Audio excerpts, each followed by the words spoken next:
Second Corinthians for the Apostle Paul is an interesting book where his humanity is on full display. He's having a contest of sorts with a group of preachers called the super apostles, which I think is like the coolest designation. You think super apostles is the coolest designation? I just read to you from 2 Corinthians chapter 11 that the so-called super apostles are in fact false apostles, deceitful workmen. This is 2 Corinthians 11:13. They are false apostles, deceitful workmen, disguising themselves as apostles of Christ. And it's no wonder, for even Satan disguises himself as an angel of light. Did he not read that portion regarding the super apostles? But now listen to what Stephen Furtick says about that really cool designation, the super apostles. And apparently Paul is, having some kind of, issues with them. It's more than that. I would love for my title, it's cool to be pastor, but what if you could be super apostle? Stephen, if you want to go ahead and call yourself the super apostle Stephen Furtick, I think you should do it. That's what you really want to do. I think it would help a lot of discerning Christians understand exactly what you are. I think that's my new title for Judah Smith, Super Apostle Smith. Super Apostle Judah. So Stephen Furtick and Judah Smith, super apostles. Yeah, and 2 Corinthians 11:13, for such men are false apostles, deceitful workmen, disguising themselves as apostles of Christ. Yeah. So, well, there you go. He hasn't really studied his scriptures yet. He's lusting after this. He wants a job title upgrade. He doesn't like to be called just pastor, Stephen Furtick. He wants to be... All right, so that's from Chris Rosenberg over there at Christian Pirate Radio. Now, you may not take necessarily as hard of a line as him, but I wanted to play those excerpts from his podcast. And tell us this, Doug. After researching for this new book called God's Super Apostles, why is that not a term anybody should want to have? Well, first of all, you don't find it in Scripture per se. I don't know of an English translation of the Bible that uses the term super apostles for anybody who actually does truthfully represent God and Jesus Christ in the world today.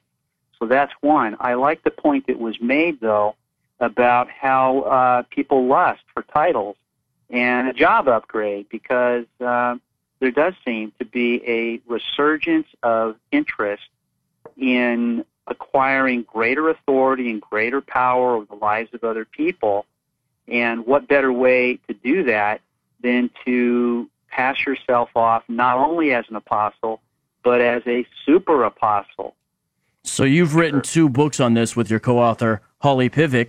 The first one was A New Apostolic Reformation. Then the publisher wanted a Reader's Digest version, God's Super Apostle, brand new. People need to read this book. I love the cover with the old school Moses, and he's out in the city, but he's got his scrolls under his arm. That was a great idea. But what is the New Apostolic Reformation, Doug, and who are God's super apostles? Well, the super apostles are, of course, those who have advanced this new movement called the New Apostolic Reformation. And their basic belief is that God has restored the offices, the New Testament offices of apostle and prophet to the church today for the sake of governing the church and ultimately governing the world. So and not the elders. So these are not elders, they're not deacons, they're not pastors and teachers. They exercise greater authority, and they accumulate other leaders. They bring them together for the purposes of networking to have greater influence in the world. All right, so I've got here listed 5 key doctrines common to the advocates of NAR, the New Apostolic Reformation. You got the apostles, you got the prophets, you got strategic level spiritual warfare, apostolic unity, and ordinary Christians as a miracle working army. Can you explain those last 3 to me? The strategic level warfare is a practice that they endorse for the banishment of territorial spirits in geographical areas that they identify as under the power of the devil. Okay, so this comes from probably Daniel, where Daniel was praying. The angel comes and says, "I would have came sooner, but the prince of Persia kind of got in my way." But then they take that and take it to a whole nother level. They take it to another level. They extrapolate from that prophetic word to the present time, and they believe that just about anywhere you go, you're going to see residual effects and remnants of this spiritual evil in the world. And so you can go and you can sort of plot areas where the influence is heavier and greater. Spiritual mapping, is that, or prayer spiritual mapping? That's part of it. So you sense the strongholds, bring them down. So there's a spirit over Haiti. There's a spirit over Broadway and 24th Street. And you got to conquer each one sort of as you go. And you do this by directly confronting the spirits themselves. All right. Now, what about the apostolic unity? Is that what you mentioned when you're saying they get some other homies and they got a network of these guys that all hold to this? Yeah, they have a network. And so the super apostles will have apostles and prophets beneath them.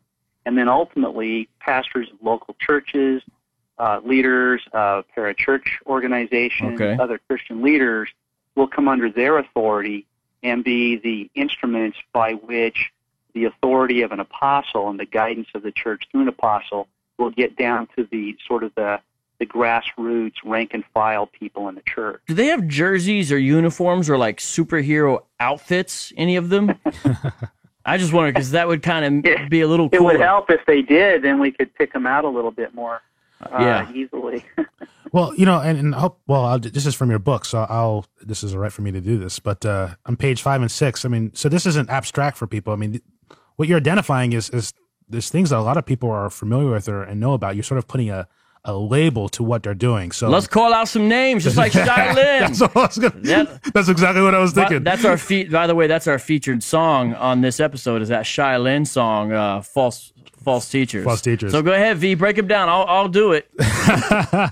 So you mentioned C. Peter Wagner and Chuck Pierce, Rick Joyner, false teacher, Cindy Jacobs, Bill Harmon, Lou false Engle. teacher. The organizations, I mean, so for those of you who aren't familiar with those names, the organizations definitely many of you are familiar with. The International House of Prayer in Kansas City, Morning Star Ministries in South Carolina, Trinity Broadcasting Network, false teachers, the Elijah List, Identity Network. So a lot of these organizations, you're saying, either promote or are venues in which you'll see a lot of these new apostolic apostles or new apostolic reformation. Yeah, even though they don't commonly, I guess, say that. That's sort of the academic jargon that's been. Well, that's helpful. Yeah, so because I think some people would say, "Well, I never heard them call themselves a super apostle," but you're saying that you're using that term to describe sort of the type of ministry they're doing. Is that correct? Yeah, well, that is correct. But I should say that Peter Wagner himself used the term the New Apostolic Reformation to describe what was about to happen quite a few years ago. And then these other leaders, the names that you just listed, including others, are people who have gotten on the bandwagon, and they represent a lot of the vanguard, the leaders in the forefront of the movement itself. So, is there like an application to become a super apostle? Like, how does one, or is it kind of like becoming a saint? You know, like it's like a certify a miracle. Like, how do you become a super apostle? Is it just the size of your church? Well, that's a very good question, and we can come back to the part about the size of the church in just a minute. But the basic answer to that is whether or not you can perform signs and wonders, and whether or not you've been authorized by another apostle to function as an apostle. Right. So that's one thing. What's your boy Todd Bentley? Was he in the club, or was he getting groomed to be in the club? You remember Todd Bentley? Yeah. No, he was in the club, and just about the time he was, newly minted as a prophetic, member of the movement. Right. Things kind of went south for him. That's when he had that spiritual affair. He lost his members only jacket at that point. Well, sorry, Doug. Hey, just when people listen to this, say, "Hey, this is not doesn't claim to be a highbrow academic show." So I'm not responsible for their antics. You're the smart guy. You're the philosopher. Our job is to be a little stupid, mainly me. So, but I do appreciate this. But keep on with where you were going before I rudely interrupted you. Oh, I was going to say, you mentioned size of church. Yeah. And, this is a very practical strategic point for them, is that they look to certain individuals to operate as apostles in the church. So they look at high-profile public figures in government, education, and other sectors of the secular world where you find Christians, media, entertainment. These are places, even sports, they look to for apostles to lead the church because they're leading in different pockets of society. And so if you have high-profile Christians, with that platform, then they become decent candidates, reasonable candidates for being apostles in those sectors. Now, Doug, you're hitting on their eschatology, which is, I guess, called dominionist, which let's distinguish it from postmillennialism. They're not out of the Calvinist tradition like Jonathan Edwards, postmillennialists, but dominionists. When you start saying that, my ears perked up and I heard dominion theology. Am I right? What is that? Yeah, well, they do it off a form of dominion theology where the church ultimately takes control of the culture and of society. Through exerting influence. Exerting influence, but to a very extraordinary degree. So that, they are constantly on the lookout for political figures who will represent their goals and can be, supported for the purposes of recapturing the culture. Super Apostle President of the United States. That's a job title. Yeah. Well, that would be great, wouldn't it? That would be the super duper apostle. Right. Now, it seems to me so much of this is related to issues of ecclesiology, right? That how you view the local church, what what are the offices of the church, right? And what those offices imply. That what's being set up here is a way to, I would argue, go beyond, you might say, the narrow bounds of Scripture, which is, local churches led by local elders. Am I correct in saying that? Yeah, you are, and I want to make a distinction between two general types of apostles described in the New Testament. So you have, first of all, the apostles of Christ, and these include the 12 apostles that Jesus commissioned to go into the world. They were eyewitnesses to the resurrection. They were founders of the church, and eventually included within their, not with their number, but as an apostle with the same authority, was the Apostle Paul, who wrote so much of the New Testament. So those are apostles of Christ. On the other hand, there were apostles of the church. Now, these were individuals who were sent out by individual churches to serve as missionaries or to bear gifts to those who were in need in other churches in other parts of the region. And that's really what an apostle is. I mean, technically, the term apostle comes from the Greek word apostolos, which means someone who is sent. You can be sent for different purposes, and you're basically a messenger boy. And Jesus was, in that sense, an apostle because he was sent by God. And then he commissioned the other apostles to go out and carry the same message. But their authority was rooted in their direct acquaintance with Jesus during his physical life and they had eyewitness experience with his resurrection. Jesus was raised from the dead, and these men were with Jesus. They ate with Jesus. They sat with Jesus, and he explained to them the things that were taught about him in the Hebrew Scriptures. So they had special authority to go into the world as God's apostles. As the church grew and people were converted, new churches were established in different parts of the world, then you had others who exercised authority of a special sort, where they would be recognized for their gifts, their ability, and because of that, they would be sent to serve the church in these other ways. But none of that supports this view that there are super apostles today who exercise the kind of authority that the 12 or the Apostle Paul exercised in the New Testament. I was wondering how people react when you talk to them about these things. I mean, some of the organizations we listed, some of the people we mentioned, I know some people would swear by them to say, I was saved through that ministry, and I still learn a lot from that, or I listen to that person all the time. And I mean, in some ways, you're sort of you're exposing some of the things that are being held to and showing why it falls short. Some bad Scripture. teaching, Exactly. some unhealthy doctrine. Do you find people resistant to that? Do you find people sort of their eyes opened? I'm just curious about the reaction to people as you interact with them. Real quick, I'll say on a personal level, man, I've tried to interact with some people that try to give me some Mike Bickle books. Yeah. They don't want to hear it, man. They love this dude. And I even would drop some stuff to them that would make him clearly a problematic teacher. They're not feeling it. They get National House of Prayer. Is that the guy? They're still blessed by the book. He's still got a powerful word for this day and age, all of that. So I know for at least that dude, man, that dude's got some real followers. But go ahead, Doug. Yeah, well, I would say to them is to say for every hour you spend reading a Mike Bickle book, why don't you spend 2 hours reading the New Testament? Yeah. And, that would be it. a very eye-opening experience. Most people have not done that. Most people have not studied the Scriptures for themselves, and they read somebody else who has very enticing words, very persuasive in his own way, and in many respects tells people what they want to hear, because they're being taught that they could learn to be miracle workers themselves. They could go out and, with the right training, they could go out and perform healings and perform signs and wonders. They could go from Padawan to master, and that has to do with that fifth point about an army of just spiritual miracle workers. So you can see the appeal to that.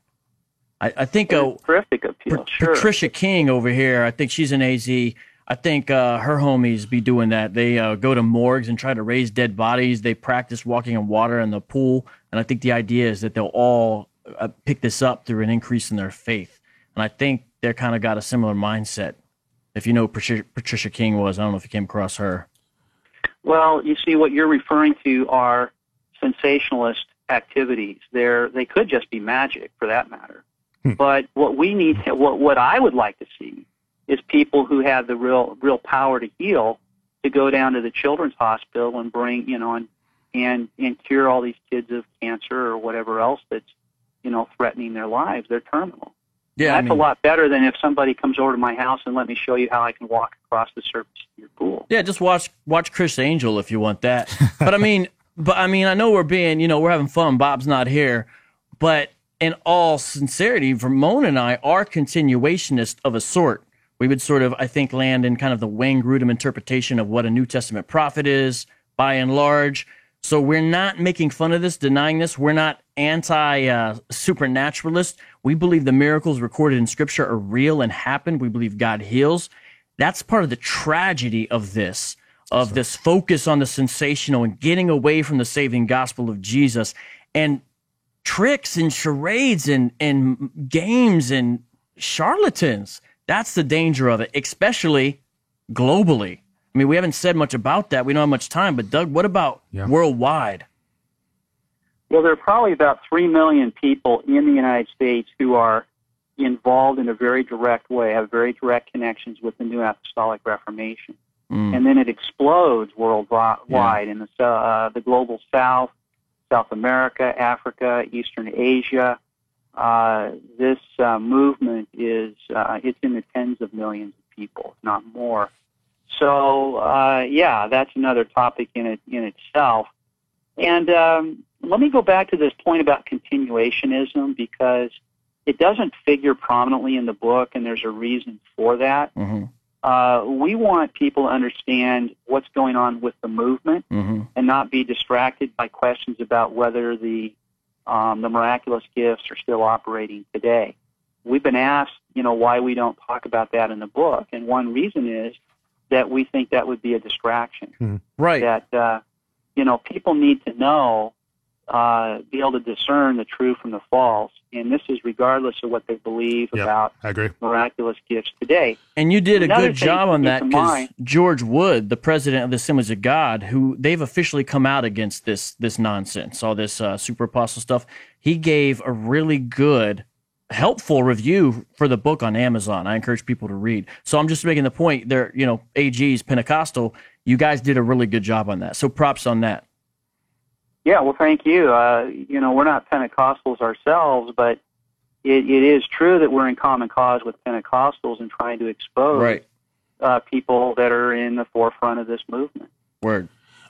I'm curious how money figures into this. I mean, it seems to me, especially when I look at the global movement, so much of this seems to be about collecting money together to do what you want to do. 1 minute, Doug.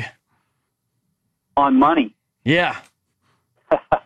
Well, we don't address that topic. I think if you, when you investigate the lives of some of these people, you'll find, just a little bit more about what kind of lifestyle they live and maybe where their resources come from. But I'm not going to make any allegations about any specific person because they could be very generous, charitable people, too. That's fair.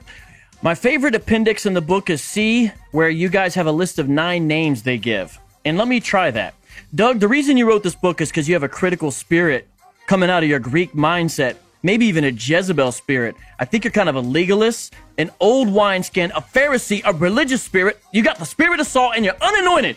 And that's why you did this God Super Apostles book. Well, that's the only explanation they could give for why we would resist what they're doing. I mean, if you believe what they do, then you have to believe that what we're doing is quenching the spirit, and it's part of the spirit of error. You're right. Peace out, Doug. See you, homie. Talk to him. Joel Osteen.